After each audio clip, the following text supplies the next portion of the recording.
ٹھیک ہے، روزے کی بہت ساری سنت کی دعائیں ہیں، اللہ تعالیٰ مجھے اور آپ کو پڑھنے کی توفیق عطا فرمائے، اور اس روایت پہ بھی ڈرنے کی کہ ہم نے جہنم میں کبھی نہیں جانا، ہم نے کبھی الٹا نہیں لٹکا جانا، کبھی ہمارے یہ منہ کے پھیپھڑے کاٹے جائیں، ہمارا جلد کاٹی جائے، خون بہتا ہو، کس وجہ سے؟ صرف اس وجہ سے سزا ملے کہ ہم دنیا میں روزہ نہیں رکھتے تھے، تو ہم نے انشاءاللہ دنیا میں اللہ کی اطاعت و فرما برداری کرنی ہے۔ اگلی آیت 186، اللہ تعالیٰ ہر دعا کا جواب دیتا ہے، جب بندہ جب بھی پکارتا ہے اللہ رب العزت اس کی شرک سے بھی قریب تر ہو کے سنتا ہے۔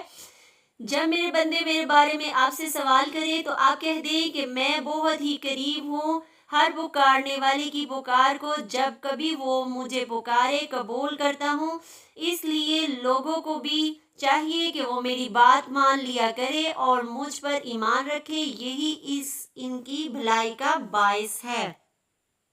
دیکھیں اللہ تعالیٰ یہاں پہ فرما رہے ہیں کہ میرا فضل مانگو، کہ پکار کو رب تعالیٰ سنتے ہیں، جو آپ کی پکار آپ پکارتے ہیں رب تعالیٰ قریب ہو کے سنتے ہیں۔ تو ہم نے کیا کرنا ہے؟ اللہ کو محبت کے ساتھ پکارنا ہے تاکہ اللہ رب العزت ہماری دعائیں سنے۔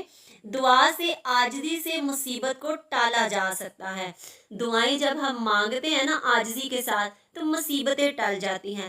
ناممکن چیزوں کی دعا نہیں کرنی چاہیے، کہ مطلب جو ہمیں مل ہی نہیں سکتی، جو ہو ہی نہیں سکتا، ہم آزمانے کے لیے اللہ سے وہ مانگتے رہیں، ہم نے ایسی چیزیں نہیں مانگنی چاہیے۔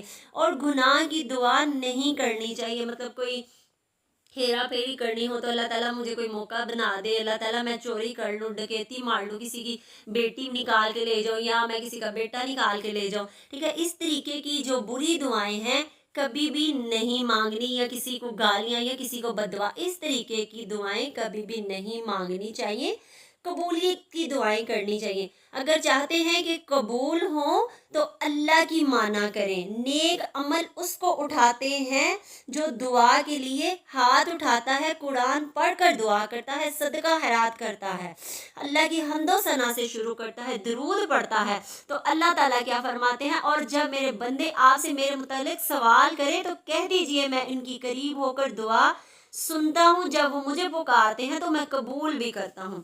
تو ہمیں کیا کرنا چاہیے؟ ہمیں بہترین دعاؤں کا تعین کرنا چاہیے، ہمیں قرآن سے، صدقہ سے، اور کیا حمد و ثنا سے، یعنی اللہ کی پاکی بیان کر کے، خوبصورت آیات پڑھ کے، خوبصورت دعائیں درود پڑھ کے پھر ہمیں دعا مانگنی چاہیے۔ میں نے رسول اللہ صلی اللہ علیہ وسلم کو فرماتے ہوئے سنا، جو کوئی بندہ اللہ سے دعا کر کے مانگتا ہے، اللہ اسے یا تو اس کی مانگی ہوئی چیز دے دیتا ہے، یا اس دعا کے نتیجے میں اس کی دعا کی مثل اس پر آئی ہوئی مصیبت دور کر دیتا ہے، جب تک اس نے کسی گناہ پر گناہ یا قطع رحمی رشتے ناطے توڑنے کی دعا نہ کی ہو۔ دیکھیں اللہ تعالیٰ فرماتے ہیں کہ میں قبول کرنے والا ہوں۔ آگے 187 آیات میں اللہ تعالیٰ کیا بتا رہے ہیں؟ مسلمانوں اور یہودیوں کے روزے کا فرق کیا ہے، ٹھیک ہے، اس میں اللہ تعالیٰ نے پھر سے ایک بات وضاحت کر دی، کیا؟ حکمت، کسی بھی موقع پر صحیح فیصلہ کرنا، جس کو حکمت مل گئی بہت بڑی بھلائی اور دولت مل گئی۔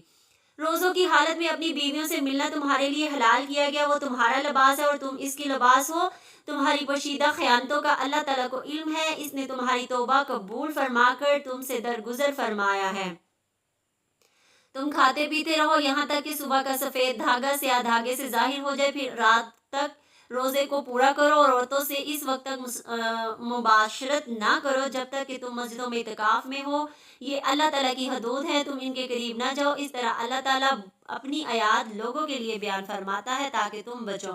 اب یہ روزوں کا ہی حکم دیا جا رہا ہے کہ روزے کی حالت میں تمہاری بیویوں کے پاس جانا اللہ نے حلال کر دیا ہے، کیونکہ پہلے منافق کیا کرتے تھے؟ چھپ چھپ کے مل لیتے تھے، روزہ ہوتا تھا تو بیویوں سے مباشرت کر لیتے تھے، پھر اللہ تعالیٰ کو پتہ چل گیا کہ یہ باز نہیں آئیں گے تو اللہ تعالیٰ نے حد مقرر کر دی کہ روزے کی حالت میں تم اپنی بیویوں سے نہیں مل سکتے، ہاں روزے کے بعد تم مل سکتے ہو۔ سورت آیت 87 میں ہے، 187 میں، لباس مرد عورت کے رشتہ ازواجی، لباس اور جسم لازم ملزوم ہے، لباس قدر و قامت کے مطابق سجتا ہے، لباس اور جسم کے درمیان آڑ نہیں ہوتی۔ لباس عزت و وقار کی نشانی ہے۔ لباس سردی گرمی سے بچاتا ہے۔ لباس جسم کے عیب کو چھپاتا ہے۔ الحمدللہ۔ دیکھیں اللہ تعالیٰ کتنی خوبصورتی کے ساتھ ہمیں سکھا رہے ہیں، ہمیں پڑھا رہے ہیں کہ ایک دوسرے کا لباس بن کے رہو۔ عورت شوہر کا، شوہر عورت کا لباس بن کے رہے، میاں بیوی کا لباس بن کے رہو۔ اپنے گھروں کو بچاؤ، دوسروں کے لیے جینے کا راستہ نکالو اور شادی کر لو۔ ان رشتوں کو پیار کے رشتے بنائیں، ایک دوسرے کا پردہ رکھیں، نہ کہ ان کو پھیلائیں۔ اگلی 188 آیات میں رشوت اور ایک دوسرے کے مال ناحق کھانے کی ممانعت کی گئی ہے کہ ایک دوسرے کے ساتھ حق کو ملانا نہیں ہے، کھانا نہیں ہے۔ اپنے مال باطل طریقے سے کہ زیادہ ہے تو اس میں تھوڑا سا ڈال کے کہوں، اس میں تو میں بھی حصے دار ہوں، اور ایک دوسرے کا مال ناحق نہ کھایا کرو، نہ حاکموں کو رشوت پہنچا کر کسی کا کچھ مال ظلم و ستم سے اپنا کر لیا کرو، حالانکہ تم جانتے ہو یہاں پر یتیموں کے مال کے حوالے سے کہا جا رہا ہے کہ اس کے اندر ڈال کر تم تھوڑا سا مال اور کہتے ہو کہ اس میں میرا بھی حق ہے، تو تم ایسا نہ کرو، یہ بہت ہی گناہ کی بات ہے۔ اللہ تعالیٰ سب جانتا ہے، تم نہیں جانتے، یہ اللہ کی طرف سے ایک نشانی ہے۔ تو اللہ تعالیٰ نے باطل کے ساتھ مطلب ناجائز طریقے سے مال کھانا، چھپانا اور رشوت دے کر اپنے مال کو بڑھا لینا، باطل طریقہ کون کون سا ہے اس میں؟ سود، چوری، رشوت، دھوکہ۔ ٹھیک ہے، آپ نے اس کو لکھ لینا ہے۔ باطل طریقے کون کون سے ہیں؟ سود، چوری، رشوت، دھوکہ۔ اس طریقے سے رشوت کیا ہے؟ اور مال حاکموں تک پہنچانا کیا ہے؟ باطل طریقے سے، یعنی کہ اس کو دے کر، اور اس سے ہم نے کیا کیا؟ اس کو باطل طریقے سے دے کر ہم نے اپنے لیے دوزخ کا ٹکڑا جمع کر لیا ہے۔ ٹھیک ہے، ہم نے اس سے بچنا ہے۔ انسان کے حقوق چرانا معمولی چیز نہیں ہے، روز آخرت اپنی نیکیوں سے کفارہ چکانا پڑے گا۔